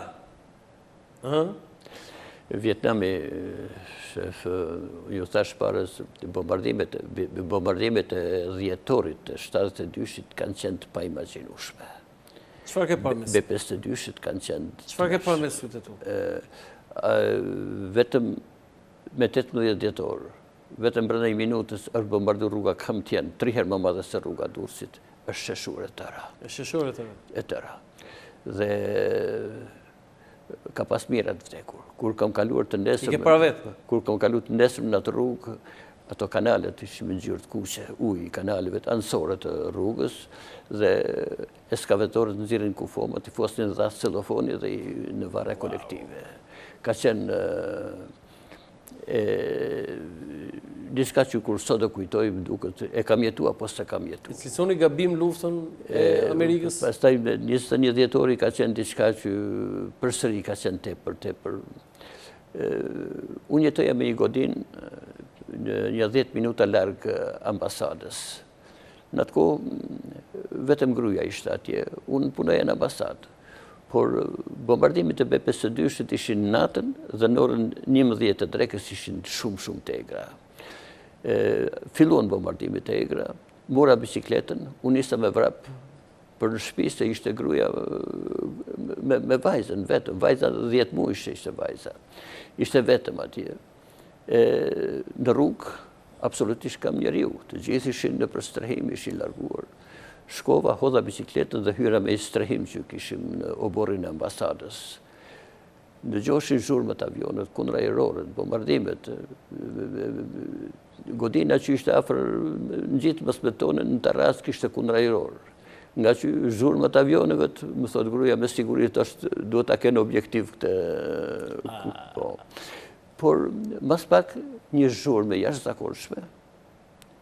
Për herën e parë, vajza 10 muajshe që nuk din të asgjë bërtiti më të madhe, dera e hekurit shumë e rëndë e strehimit nga presioni është përplasur, për fat që ndrum larg, se vetëm përplasja derës mund të rrezikonte jetën, kur dal jashtë të shikoja copa predrësh, gjitha ato grillat ishin shtremru, prish, suvaja, të gjitha. Kishim bombardu stacionin e trenit, që ishte në vija ajrore 50 metër nga shtëpia jonë. Atëherë kur dolëm, gruaja mori vajzën në krah, unë në kam drejt ambasadës, nuk rrima këtu, të jem bashkë me shokët e kolektivit, dhe kemi ndaj deri me 31 dhjetor, atë ditë që përfunduan bombardimet përfundimisht. Foto tjetër? Këtu imi kolektivi ambasadës në vitin 70. Sa personel kishte? I tërë kolektivi ka qenë. Kaq?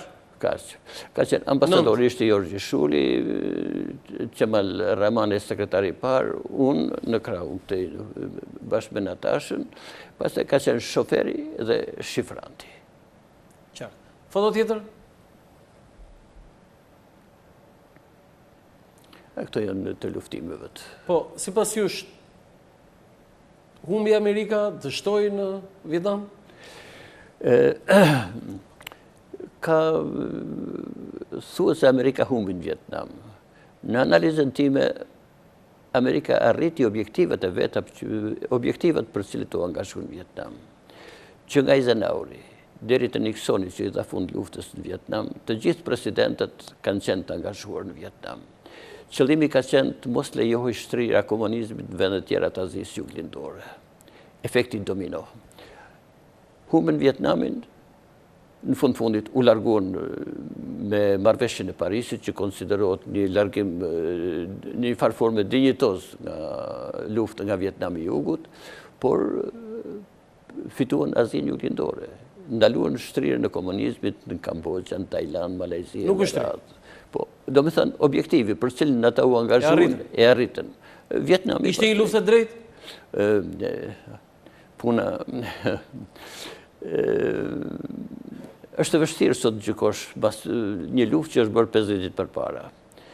E para punës vietnamezët luftonin për bashkimin e vendit.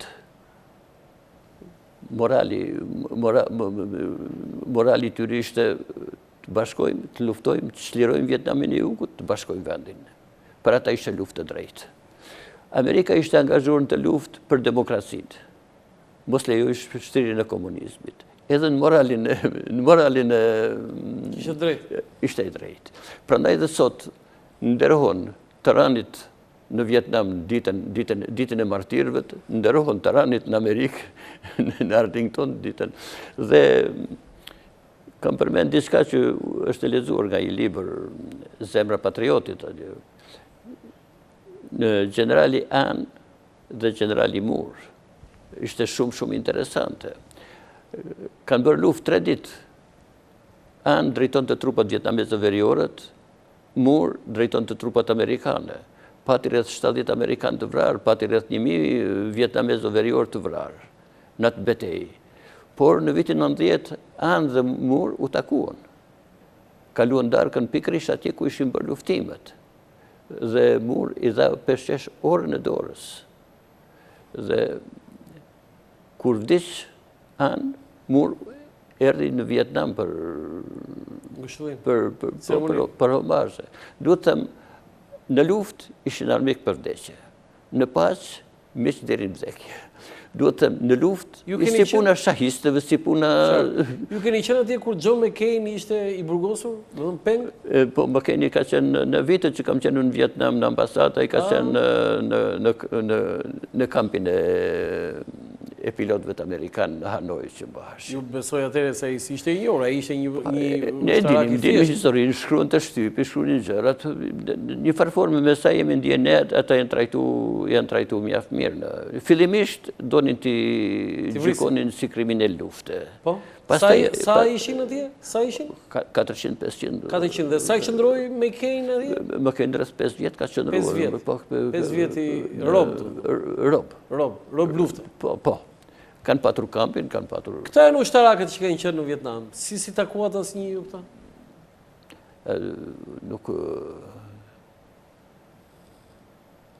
Nuk kam qartë të fotografi, nuk e njof.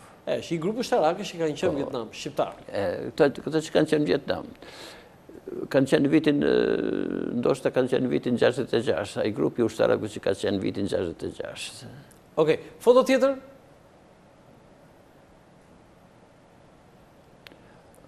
Viktimat. Po, janë të luftës. Foto tjetër?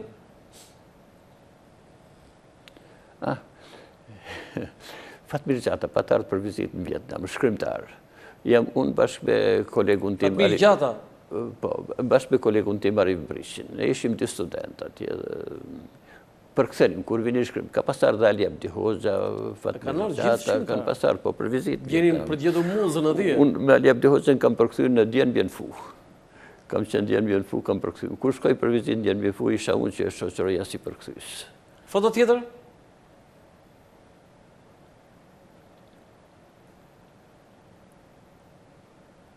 Këtu?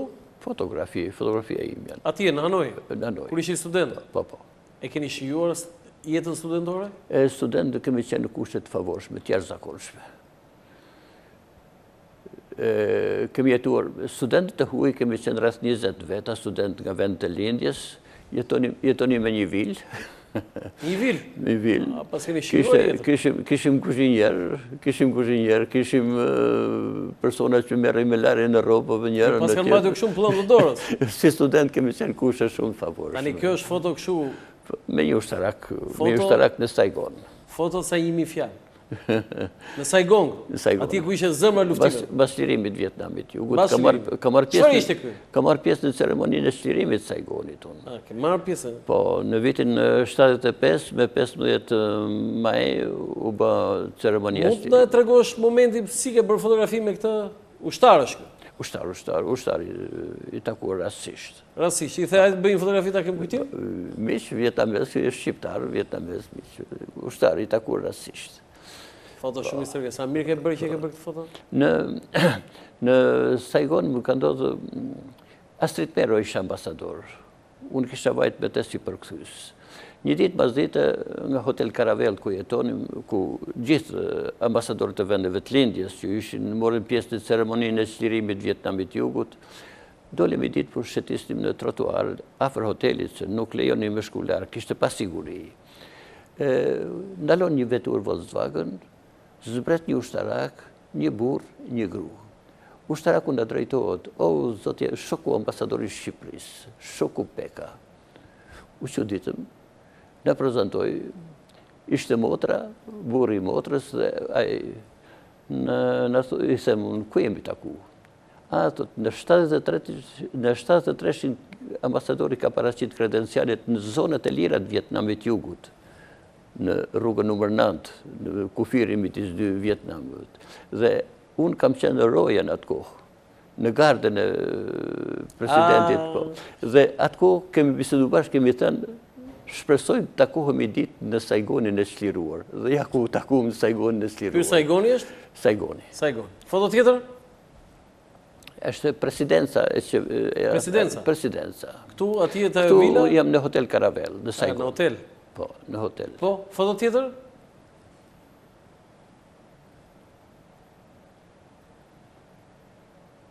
Ky është ajo, këtu janë fotot e Francë. Po, kalojmë në Francë. Këtu me Jacques Chirac. Chirac ku ishte kryeminist e erdhi në pavionin e Shqipërisë në panajirin e Parisit.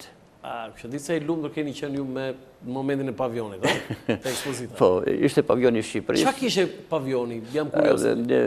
Konjaku Skënderbeu? Artistike, kishte gjëra të saj natyre. Artistike kryesisht, konjak, kishte konjak, raki, gjëra të saj. Raki, qa raki ishte? Kryesisht ishin produktet e artizanatit shqiptar. Të artizanatit. Edhe pini rakin ton, se e pëlqenin? Dëgjo. Se nuk ngeli... Ju thash, Pol Miljezi e donë të rakin. E donë të rakin? E donë të një gotë në mëngjes. Wow! Si mas ti, dhe kur afrohoj që maron të, thonë të ambasador, po maron në rakia. Në ambasad kishim, pa tjetër, kishim... Kusha dërgon të ju?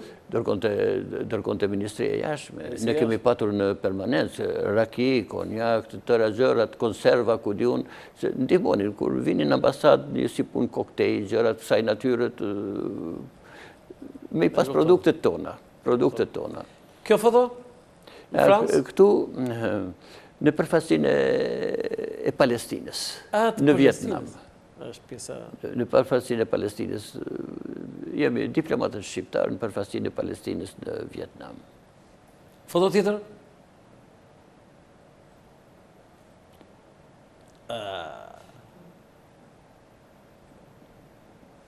Vetë kështu ke nxjerrë konkluzion, si e prodhoi Shqipëria këtë diktator?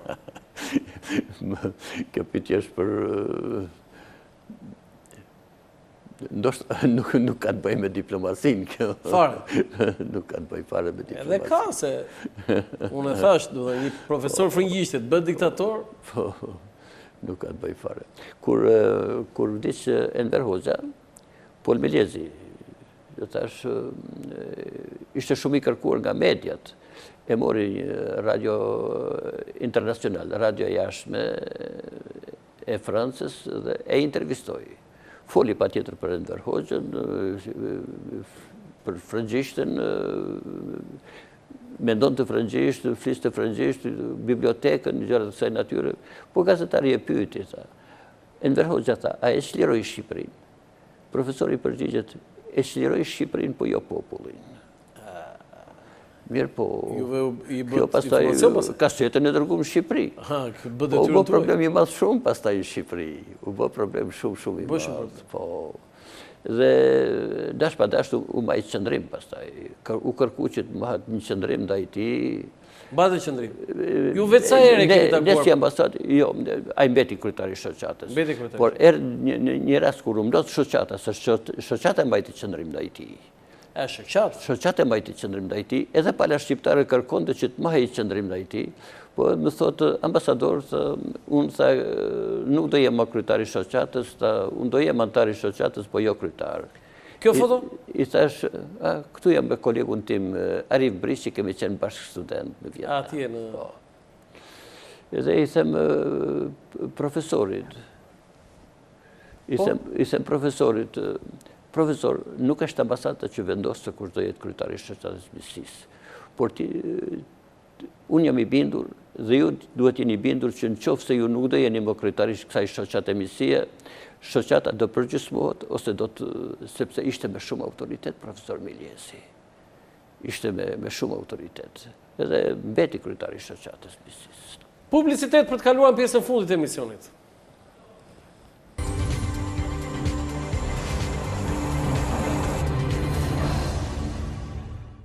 Faleminderit, kemi ardhur në pjesën e fundit të emisionit. Vazhdojmë me komentet për fotografitë që janë pjesë të karrierës diplomatike të zotit Peka. Foton atje ku e lam, ju lutem regjia për të komentuar nga zoti Peka. Po, këtu. Ju lutem edhe në monitorin më pas, po. Ju jeni me bashkëshortë? Tu jam në Hue, në Vietnamit qendror, përsëri bashkë me bashkëshortën. Se kujtohet se mbarua me Vietnami, po. Po, foto tjetër? Po, është Vietnamit. Përsëri në Vietnam, në ambasadë. Edhe këtu në Vietnam? Po. Vajza? Vajza, vogël. Vajza. Që ka lindur të 2 fëmijët atje? Ka lindur 2 fëmijët ka lindur atje. Po, foto tjetër? Mbo, drejtori i përgjithshëm i UNESCO-s, kam paraqit kredencialet. Në Francë? Ishte një aktivitet për Shqipërinë dhe jemi në ambientet e UNESCO-s në Paris. Më ka bërë shumë përshtypje foto tjetër ndërkohë, veshja juaj, shumë i rregull në gjitha pritjet, kostumet po i bëjmë pyetje kështu personale, kostumet i blini nga Shqipëria apo i blini? Jo. Kostumet i bleni mbani më kujdes shumë se ishin të shtrajta shumë. I blini atje? Pa atje. Duket kostumi i qepur ndryshe. Këtu ku jeni? Këtu jam në Spanjë, jam në Toledo. Kur paraqitet kredencialet në Spanjë, shku me të shoqatës misisë bëm një vizitë në Toledo. Toledo është qytet shumë interesant, me kisha shumë. Pikturët e El Grecos janë në muzeu ku di unë janë në Toledo. Me kisha shumë, e keni përmend, ju jeni besimtar? Jeni besimtar, besoni në fe? Kemi fillu me bë fatalist, do me thëmë dikur nuk kemi besuar. Tani në një farë forme besojmë. Po jetove atje në Francë, edhe mes atyre kishave, shkove edhe në Spanjë, nuk pate asnjë tërheqje ndaj Zotit? Helbete, janë besimet musliman, si që më kanë edukuar, nëna ka influencuar shumë më tepër. Nëna Bektashisë, unë babën e kam patur Sunet, nënën e kam patur me të krahut tjetër. Ajo ka nga Kosova, edhe jam Kosova, hasi në Kosovë, nëna nga hasi në Kosovë. Shehler ka shumë andej dhe ajo ka influencuar shumë. Këtu? Drejtori i Europës në një aktivitet për Shqipërinë. Po, foto tjetër? Një mik i Shqipërisë, Gyt, mori dekoratën e Legionit të Nderit dhe naftoi në ato ambientet atje dhe shkuam miqësisht. Ishim miq të Nderit të ftuar. Një nga personazhet atje që Francën e kishte për zemër dhe që botoje para, ishte dhe shkrimtari i madh Ismail Kadare. Cili ishte marrëdhënia juaj me? Në Francë, pjesa e parapunës marrëdhëniet me personalitetet e Francës kanë qenë jashtëzakonisht mira. Janë me Jean-Pierre Cotë kam patur marrëdhënie. Jean-Pierre Cotë ishte i birë i Pierre Cotit. Pierre Coti ka qenë avukat i Shqipërisë në gjyqin e Hagës. Jean-Pierre Coti që personalitet ka qenë dhe kryetari i grupit socialist në Parlamentin Evropian, që ministër në kabinet në kohën e Mitterrandit 81-83 i Tjermondës, ishte profesor në Sorbonne. Dhe me thënë personalitet, nëna ishte nga Venezuela, pronare pusësh naftës në Venezuela, dhe kam kalu shumë, dreka, darka me te, dhe kur i vdiq nana më bëri telegram, njoftoj, po tha bëhet varimi në familje. Njoftova Tiranën, për fatkeq nuk pati asnjë telegram ngushëllimi. Ne si ambasadë ngushëlluam, por nga Tirana jo. Këtu është një aktivitet në UNESCO, ambasadorët e Ballkanit po nënshkruan, edhe këtu aktivitet në UNESCO. Foto tjetër? Këtu? Në panajirin e Parisit. Në cilin vit ka qenë? Foto tjetër? Është presidenti i panajirit. Këtu jem në Spanjë. Letrat të kredenciale? Kortezhi, karoca tërhiqe nga këto kuajt, ishë 25 kuajt të bardhë mrapa, 25 kuajt kuq para, ishte ceremonia. Ishte ceremonia, kështu bëhet gjithmonë. Protokolli mbretëror për të pritur ambasadorët. Kështu e mpritur çdo ambasador shqiptar? Këtu jam unë. Në këtë karrocë... Ajo karrocë jeni ju? Po, unë jam. Ajo karrocë ishte për ambasadorin. Sa kuajt bardh? Roja 25 mrapa. 25 bardh mrapa dhe sa këta? 25 kuq para. Por fotografia se ka kap fotografia. Dhe vetëm ti e di që je atje. Gjysma. Ata Shqipërinë për para nuk janë në fotografi. Madhështore. Foto tjetër? Madhështore. Tu në Hollandë, kur paraqita kredencialet mbretëreshës së Hollandës, janë ceremonia, para se me hynë në palatin mbretëror. Foto tjetër?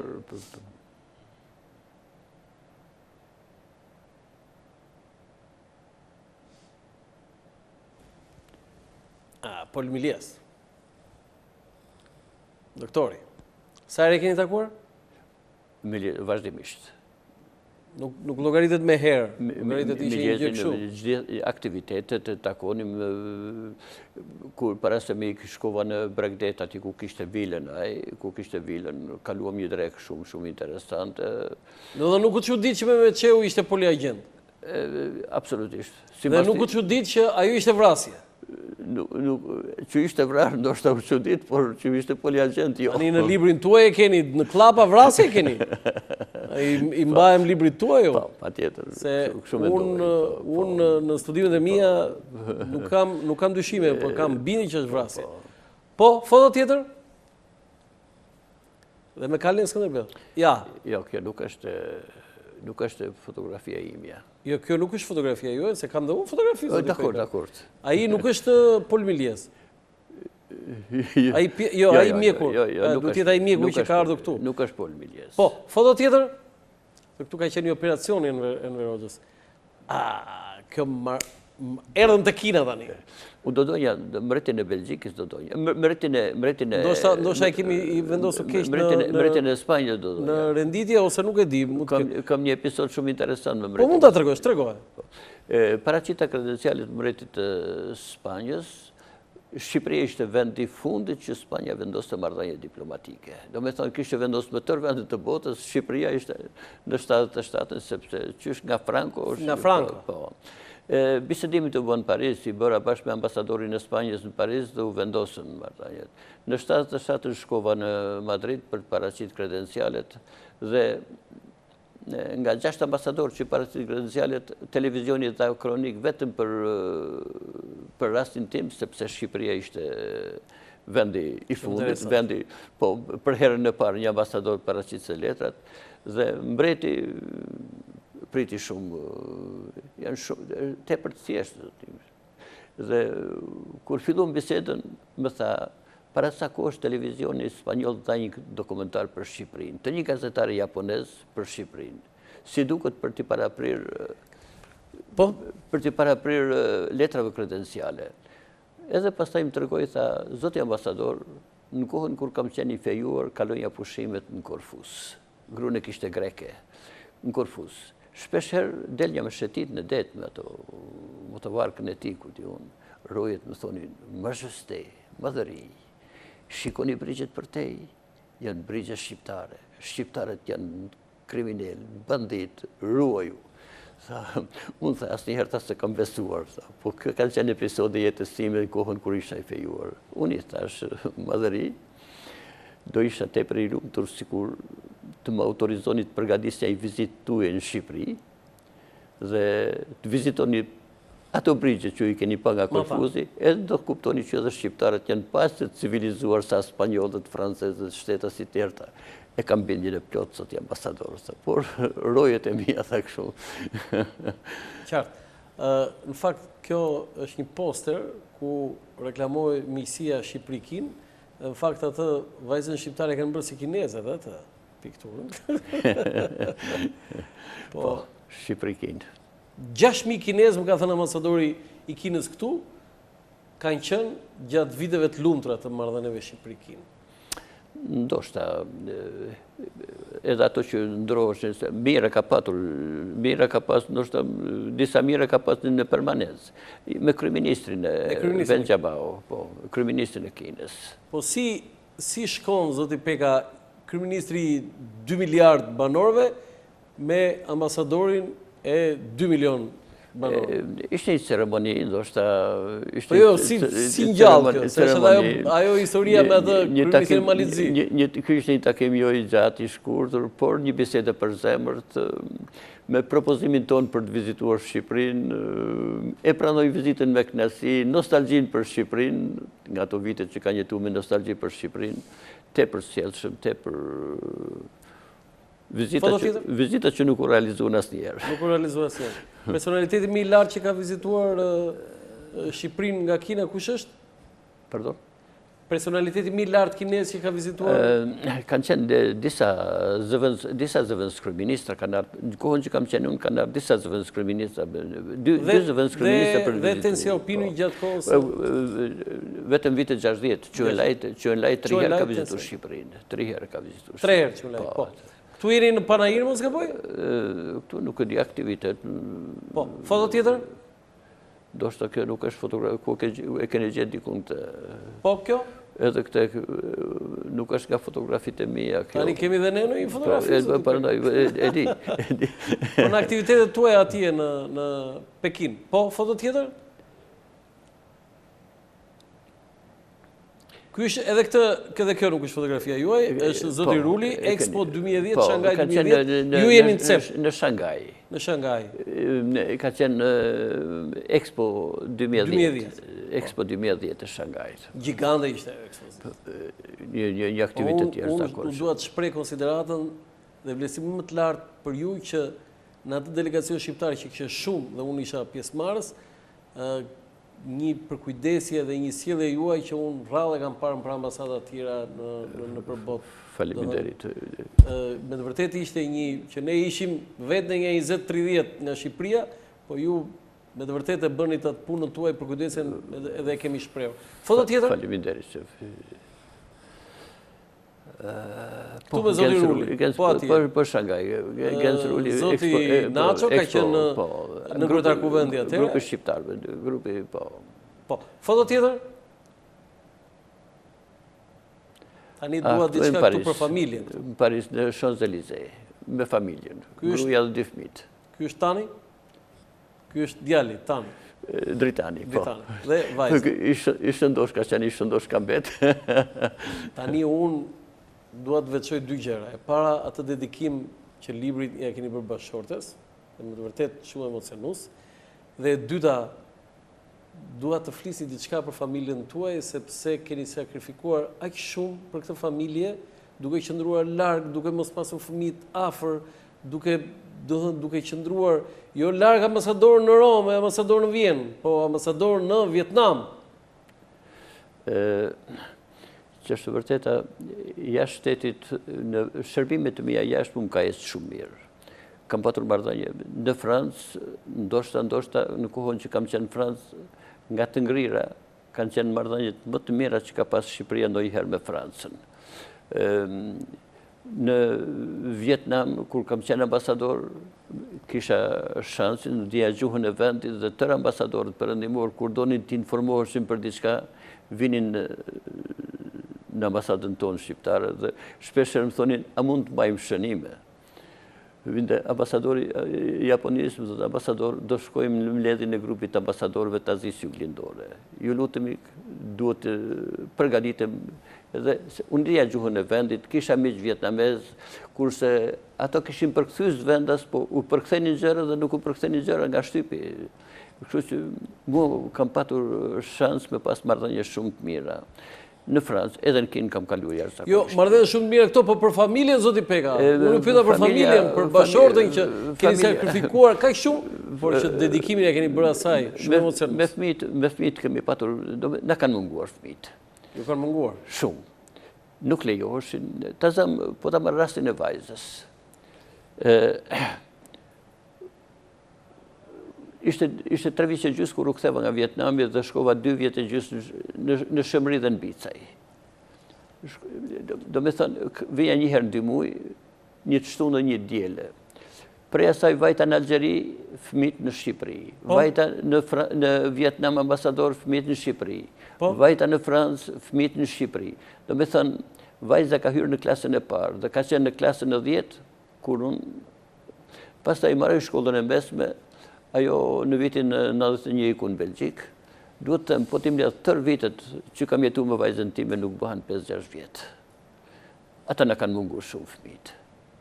Ju nuk keni shkuar në libër për zotin Berisha, po ju keni punuar për një kohë gjatë në protokollin dhe sekretari përgjithshëm i zotit Berisha. A mund ta thoni 2 fjalë, cili është vendi në histori i zotit Berisha dhe ju e keni nga njerëzit më të afërt të tij, bashkëpunëtor më të afërt? Jo, dini, Berishën nuk kam mik. Kemi qenë miq para politikës, jemi njoh familjet, familja time, familjen tonë, kemi qenë misi në Berishën e kam njoh para se me qenë, edhe në kohën kur kam qenë në Francë njëherë, do të thënë jemi njoh me kohë. Kemi mbet miq. Patjetër në kohën kur e që në opozit, më tha, a do punosh, pranova me punu me te. Kam najt rreth 8 vjetë të Partia Demokratike. Jo marrë me probleme që kishte, jo vetëm protokollin, por kishte probleme me individ, për zgjidhjen e problemeve, telegrame ngushëllimi, telegrame urimi, gjitha këto, takimet me ambasador, të gjitha gjërat përmes meje kalonin. Foto tjetër?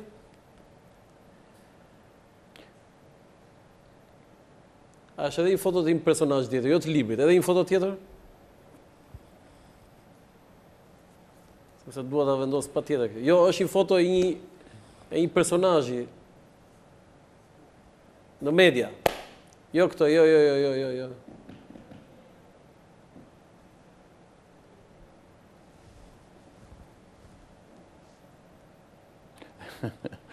Jo, kanë nxjerrë sërish fotot e familjes. Po?